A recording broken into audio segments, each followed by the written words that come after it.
MIT technology review Pakistan کے news studio میں خوش آمدید۔ میں ہوں آپ کا میزبان GM شاہ۔ نیوز راؤنڈ اپ کا آغاز کرتے ہیں۔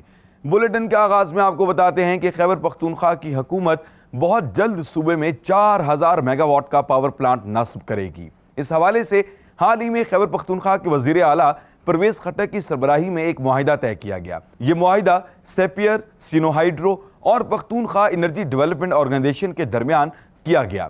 بتایا جا رہا ہے کہ اس منصوبے کو بہت جلد مکمل کر لیا جائے گا۔ اور اب بلیٹن میں خلا کے متعلق جاننے والے اور تحقیق کرنے والوں کے لیے اہم خبر۔ جاپان کے ماہرین نے اسپیس اسٹیشن کے لیے روبوٹ ڈرون تیار کیا ہے۔ یہ روبوٹ صرف 6 انچ چوڑا ہے اور تصاویر لینے کے ساتھ ساتھ ویڈیوز بنانے کی صلاحیت بھی رکھتا ہے، جس کو یہ براہ راست ایروسپیس ایجنسی میں منتقل کرتا رہتا ہے۔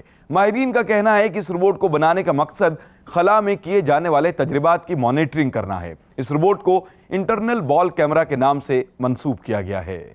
اور اب بلیٹن کے آخر میں آپ کو بتاتے ہیں کہ معروف کمپنی مائکروسافٹ نے درجہ حرارت کو کنٹرول کرنے والا جدید تھرموسٹیٹ تیار کیا ہے۔ اس میں شفاف ٹچ سکرین ڈسپلے کو نصب کیا گیا ہے۔ صرف یہی نہیں بلکہ اس میں کورٹانا نصب کیا گیا ہے، جس کی مدد سے آپ اس ڈیوائس کو اپنی آواز کے ذریعے بھی کنٹرول کر سکتے ہیں۔ اس کے ساتھ ساتھ یہ کیلنڈر نوٹیفیکیشن، انرجی یوزیج، ہوا کی کوالٹی اور آپ کی موجودگی اور غیر موجودگی کے بارے میں بھی آگاہ کرتی ہے۔ اس ڈیوائس کو گلاس کے نام سے منسوب کیا گیا ہے۔ اس کے ساتھ ہی MIT ٹیکنالوجی ریویو پاکستان کے نیوز اسٹوڈیو سے اپنے میزبان GM شاہ کو اجازت دیجیے۔ اللہ نگہبان۔